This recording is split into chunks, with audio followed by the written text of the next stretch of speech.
வாழ்க வளமுடன். உங்களுக்கு தியானமும் தவமும் அவசியமில்லை என்று தோன்றுவது ஏன்?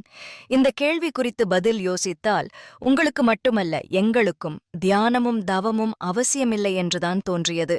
ஆனால் எதுவரை என்று தெரியுமா? தனக்குள்ளாக சிந்தனையும் கேள்விகளும் ஆராய்ச்சிகள் எழுவதற்கு முன்பு வரை மட்டுமே. அப்படி என்ன சிந்தனை, கேள்வி, ஆராய்ச்சி என்று கேள்வி எழும். எங்களுக்கு மட்டும் அப்படியான உணர்வுகள் இல்லையா என்று கேட்பீர்கள். அது உண்மைதான். இதற்கு ஒரு சிறிய விளக்கத்தை பார்க்கலாம். இரண்டு நபர்கள் ஓடுகிறார்கள். அது அவர்களின் திறமையும் பழக்கமும். அதில் எந்த வித்தியாசமும் இல்லைதான். ஆனால் ஒரு சாலையில் அதிகாலையில் ஓடுவதற்கும் ஒலிம்பிக் தடகள போட்டியில் ஓடுவதற்கும் வித்தியாசம் உள்ளதே.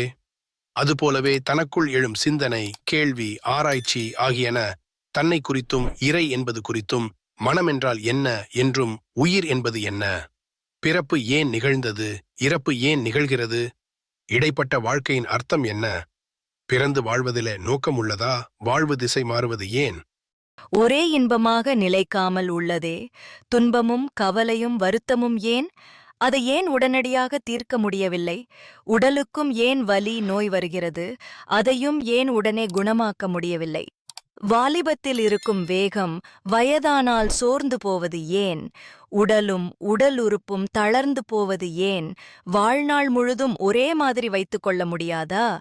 இதற்கு வழி என்ன? இயற்கை என்பது என்ன? இறை என்பது என்ன? ஏன் அவற்றை மதிக்க வேண்டும்? நம் இஷ்டத்திற்கு ஏன் வாழ முடியவில்லை? அப்படி ஏன் வாழவும் கூடாது? கேள்வி இன்னும் நீளும். என் வாழ்நாளில் கஷ்டமும் வறுமையும் ஏன் பணக்காரராக முடியவில்லை? ஏன் தகுந்த வேலை கிடைக்கவில்லை? தொழில் வியாபாரத்தில் நஷ்டம் ஏன்? உறவுகளும் நண்பர்களுமே ஏன் உதவ மறுக்கிறார்கள்? பணம் ஏன் தங்குவதே இல்லை? ஏமாற்றம் ஏன் நிகழ்கிறது? என்னை ஏன் யாரும் காதலிப்பதில்லை? நானும் ஏன் யாரையும் காதலிக்க முடிவதில்லை? வாழ்க்கை துணை வழியாகவும் பிரச்சனை நீடிக்கிறதே. பிள்ளைகளும் அமைதியை தருவதில்லையே என்று இத்தனை கேள்விகளும் அந்தந்த வயதில் தோன்றியுள்ளதா? இல்லவே இல்லை என்றால் நீங்கள் வாழவே இல்லை என்று அர்த்தம். வணக்கம் அன்பர்களே, வாழ்க வையகம், வாழ்க வளமுடன். வேதாத்திரிய சேனலோடு இணைந்து கொள்ளுங்கள். உங்கள் உடல் நலம், மனவளம், உயிர் வளம் பெருக்கிக் கொள்ளுங்கள். உங்கள் வாழ்க்கையையும் பொருளாதாரத்தையும் உயர்த்திக் கொள்வதற்கான வழிகள் இங்கே சொல்லப்படுகின்றன. இன்றே சப்ஸ்கிரைப் செய்து கொள்ளுங்கள். வாழ்க வளமுடன்.